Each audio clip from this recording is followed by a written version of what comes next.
Hola a todos y bienvenidos a Biografías de Ficción, ya saben, su canal de YouTube, donde elegimos un personaje ficticio y trazamos una cronología, una biografía, una vida y hechos como si hubiera existido realmente.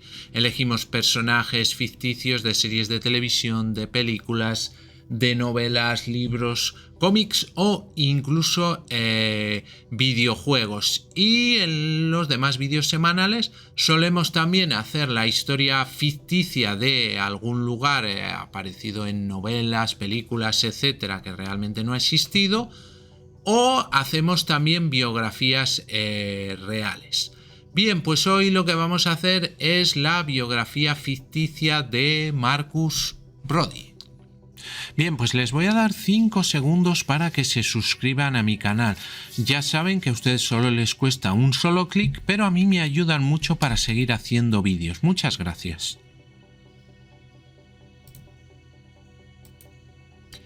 Bien, pues el doctor Marcus Brody fue un arqueólogo, historiador y conferenciante de origen británico que fue un amigo cercano de la familia Jones. Primero a través de Henry Jones Sr., con quien Brody asistió a Oxford, y luego a través del hijo de Henry Jones Jr., o como todos lo conocemos, Indiana Jones. Como conservador de varios museos prominentes en la costa este de los Estados Unidos de América, Brody se convirtió en un mecenas frecuente de Indiana Jones. Después de su trabajo como conservador del Museo Nacional, se convirtió en el decano de estudiantes en el Marshall College, una posición que ocupó durante gran parte de la Segunda Guerra Mundial antes de renunciar. Marcus Brody nació en 1878 en una familia británica adinerada y creció en Londres, Inglaterra. Tenía al menos un hermano. Marcus compartió su nombre con un gato que pertenecía a su padre. En la universidad, Brody estudió en la Universidad de Oxford, donde se hizo amigo rápidamente de su compañero de estudios Henry Walton Jones Sr., además de viajar a los Estados Unidos para asistir a Princeton, donde obtuvo un título de boxeo del peso gallo alrededor de 1906. La correspondencia escrita de Brody el año anterior ayudaría a Henry Jones a viajar por Europa ese mismo año de 1906 para descubrir el Santo Grial. Brody dirigió a Jones, por entonces profesor, a una abadía en Bretaña, Francia, que contenía un texto que trataba al Grial como un artefacto histórico genuino. Después de graduarse, Brody dio conferencias en varias universidades y participó en excavaciones arqueológicas menores. Fue mientras enseñaba una clase sobre mitología nórdica en una universidad del Medio Oeste que Brody conoció a Elizabeth, la mujer que se convertiría en su esposa e inspiraría su estudio de la herencia nórdica en las Américas. Brody pudo presenciar crecer al hijo de Henry Jones, Indiana, y en 1913 permitió que el joven Jones le acompañaría en una expedición a Egipto, donde recuperaron el anillo de Osiris. En ese momento, Brody se había convertido en conservador asistente del Museo Nacional, al que se dedicó después de que su esposa muriera de neumonía. Cada vez que Indiana Jones visitaba Nueva York, aprovechaba la oportunidad para visitar a Brody en el museo, y la pareja veía cualquiera de las exposiciones juntos. Después de que los Jones tuvieron la confrontación que llevó a su distanciamiento de años, Brody mantuvo su amistad con los dos. En Reino Unido, en julio de 1920, Brody ayudó a Henry, que estaba en el país investigando las colecciones artúricas del Museo Británico y la Biblioteca Bodleian. Presentó al profesor a varios eruditos que apoyaban el trabajo de Jones, incluido un jesuita llamado hermano Matthews. Al día siguiente, los dos hombres partieron hacia Gales para hacer más investigaciones. Poco menos de 2 semanas después, en el pueblo de Modgrave, Jones se emborrachó mientras seducía las leyendas celtas sobre el grial de los lugareños en el Dragón Púrpura y fue arrestado. En su camino a la cárcel, Brody se perdió y le tomó la mayor parte de la mañana siguiente encontrar su camino para pagar la multa de Jones. En 1922, Brody, en representación del Museo Nacional, contactó a Indiana Jones, que entonces era estudiante, para informarle que estaba interesado en sus servicios y le pidió a Indy que lo llamara la próxima vez que estuviera en Estados Unidos. Después de que Jones obtuvo su doctorado en 1925, Brody lo ayudó a conseguir un trabajo de profesor en la Universidad de Londres. Cuando Jones estuvo involucrado en un accidente aéreo casi fatal en América del Sur en 1926 que lo dejó en coma durante casi un mes y se cobró la vida de su novia Deidre y el explorador Percy Harrison Fawcett, Brody estuvo presente para dar la noticia del fallecimiento de su esposa después de que Jones se despertara. En 1929, Indiana ayudó a Brody en la búsqueda de su cuñado desaparecido Hans Bettelheimer. En 1930, Brody envió una carta a Henry Jones sobre el descubrimiento de las crónicas de San Anselmo, y en el invierno de ese año Brody e Indiana Jones fueron invitados por el gobierno sueco para ayudar a excavar el templo de la vieja Uppsala. Debido a las fuertes nevadas, Brody se alojó en el hotel en Uppsala mientras Jones exploraba las ruinas con Teresa Lawrence. Después de que Lawrence se fue con el tesoro principal, un anillo, Brody aceptó a regañadientes la solicitud de Jones de recuperar el artículo del Museo Británico.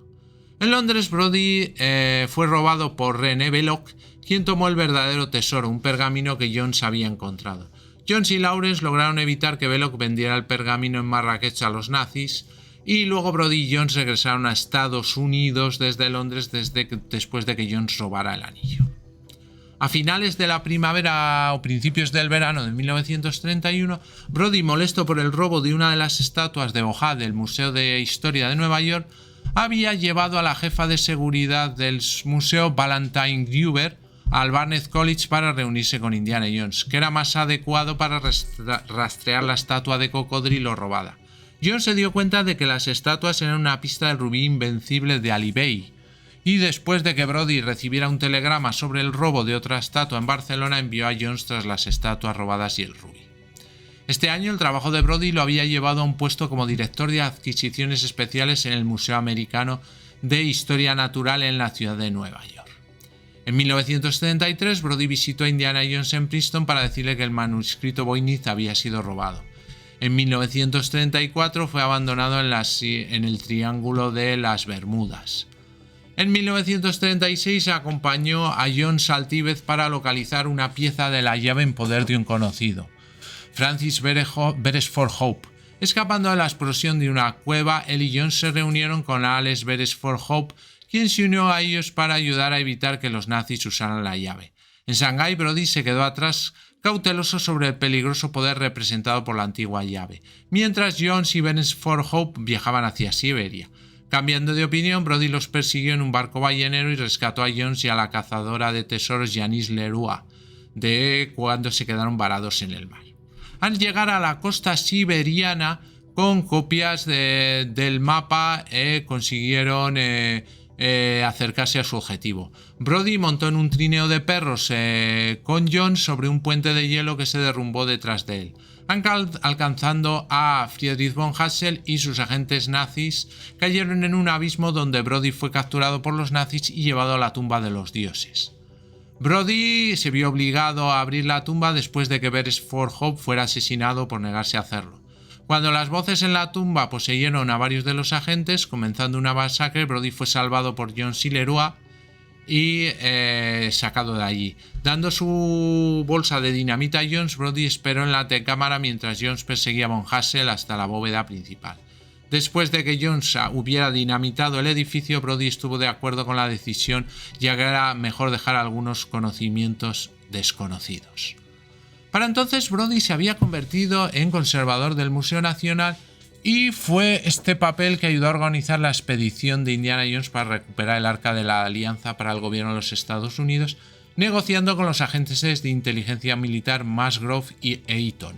Cuando el Arca fue recuperada por Jones y Marion Ravenwood, Brody fue a Washington, donde se les pagó, pero informó que el Arca no iría al museo. Se le dijo que el Arca iba a ser investigada por los propios hombres del gobierno, pero en realidad la reliquia bíblica fue escondida en un almacén del gobierno. Más tarde ese año, cuando Jones había llevado a sus estudiantes de arqueología 223 a una excavación en una cueva Hopi en Arizona, Jones llamó a Brody con sus sospechas de que el cierre de la cueva era un frente. Brody, a su vez, transmitió su preocupación por las tácticas publicitarias de Ravenwood en su nuevo papel como oficial de relaciones públicas del museo. Algunas semanas más tarde, se unió a Jones y Ravenwood en una misión a Gales, donde ayudaron a profundizar en los secretos de la cámara de Lucifer, contra el excompañero de clase de Brody, Austin Coleridge. En 1938 Indy adquirió la Cruz de Coronado para el Museo de Brody y poco después se enteró de que su padre había desaparecido mientras investigaba el Santo Grial para el rico industrial estadounidense Walter Donovan. Brody insistió en acompañar al joven Jones a Venecia para ayudar a buscar a su viejo amiga. En Venecia, un encuentro con la Hermandad de la Espada Cruciforme envió a Indy a rescatar a su padre cautivo por los nazis en el castillo Bromwell, mientras que Brody, después de recuperarse de un ataque de Qasim, viajó a Iskenderun para encargar la ayuda de Salah el-Khair para obtener el Grial. Allí Brody fue víctima de un secuestro nazi. Los nazis usaron las páginas del Grial en posesión de Brody para rastrearlo hasta la República de Hatay, donde Brody fue rescatado por Indy, Salah y el recién liberado Henry Jones Sr. Marcus se unió al equipo para una confrontación final con los nazis y su aliado secreto, Donovan. Todo eso en el Templo del Grial. El resultado vio la muerte de Donovan, el hallazgo y eventual pérdida del Grial y la destrucción del templo. En 1969, Brody le pidió a Indy que estuviera atento a varios tesoros en su búsqueda del Bastón de Reyes. Más tarde ese año, Brody se retiró como conservador del Museo Nacional para convertirse en decano de estudiantes en el Marshall College, cargo que ocupó hasta 1944. Y en 1947 Brody acompañó a Indiana Jones a Berlín para buscar la piedra filosofal. Brody falleció en 1552, más o menos a la edad de 74 años. Su pérdida afectó profundamente a Indiana Jones y como una forma de homenaje, Jones presionó mucho para que la facultad y el personal del Marshall College aprobaran la construcción de una estatua de bronce con la imagen de Brody. La estatua ya estaba completa instalada en el campus de Marshall en 1957. Sin embargo, un automóvil de agentes de la KGB, mientras perseguían a Jones y a Matt Williams, se estrelló contra la base de la estatua y su cabeza se rompió cayendo sobre el automóvil, rompiendo el parabrisas y terminando en el regazo de un agente de la KGB. Indiana comentó que incluso en la muerte su amigo lo respaldaba. Además de la estatua, se colocó un retrato de Brody en una de las paredes de la universidad. Cuando el cura de la boda entre Jones y Marion Ravenwood olvidó su Biblia, el amigo y sucesor de Brody, Dean Charles Stanford, fue a buscar la Biblia de la familia Brody que Marcus había dejado a la universidad en su testamento para que la ceremonia pudiera continuar. Bien, pues hasta aquí el vídeo de hoy. Espero que les haya gustado, que les haya sido útil, interesante. Y antes de terminar, vamos a hacer un pequeño recorrido por todos los canales creados por EBM Informática. Y así, si alguna temática de alguno de ellos les interesa, pues pueden acceder a ellos fácilmente. Bien, el primero y el canal más grande es el canal de EBM Informática, donde tenemos tutoriales de todo tipo de actividades del mundo de la informática. Tenemos cursos completos como de Word, Excel, Access, Photoshop, trucos y diversas explicaciones de aplicaciones normalmente de PC que les pueden ser muy interesantes. El canal de Seven, historias para gente interesante, donde hablamos de diversos temas de historia, de cultura general, misterios, ficciones sonoras. Un poco repasamos pues todo tipo de intereses culturales que están muy bien. Tenemos luego un canal de cine en blanco y negro donde hablamos de la época dorada del cine y sobre todo nos basamos pues eso en los pioneros del cine y en todas las películas que se hicieron en blanco y negro y que tienen ese romanticismo, esa época romántica más nostálgica del cine. Otro canal de cine, pequeña gran pantalla, de cine y televisión, donde hacemos rankings de películas, publicaciones de todas las películas de un actor o una temática y lo mismo con las series de televisión. Bien, tenemos luego el canal de biografías de ficción, donde hacemos biografías de personajes ficticios. Buscamos un personaje ya sea de novela, de serie de televisión, de película, de cómic o de videojuego y trazamos una cronología, una vida como si hubiera existido. Además también tenemos una sección que se llama lugares ficticios y también hacemos biografías reales. Para finalizar tenemos el canal Just Surrender, donde tenemos curiosidades de videojuegos, historias de videojuegos y gameplays o walkthroughs, soluciones completas en un solo vídeo de algunos de videojuegos que más me gustan, sobre todo del tema de aventura gráfica. Pues muy bien, muchas gracias y hasta el próximo vídeo.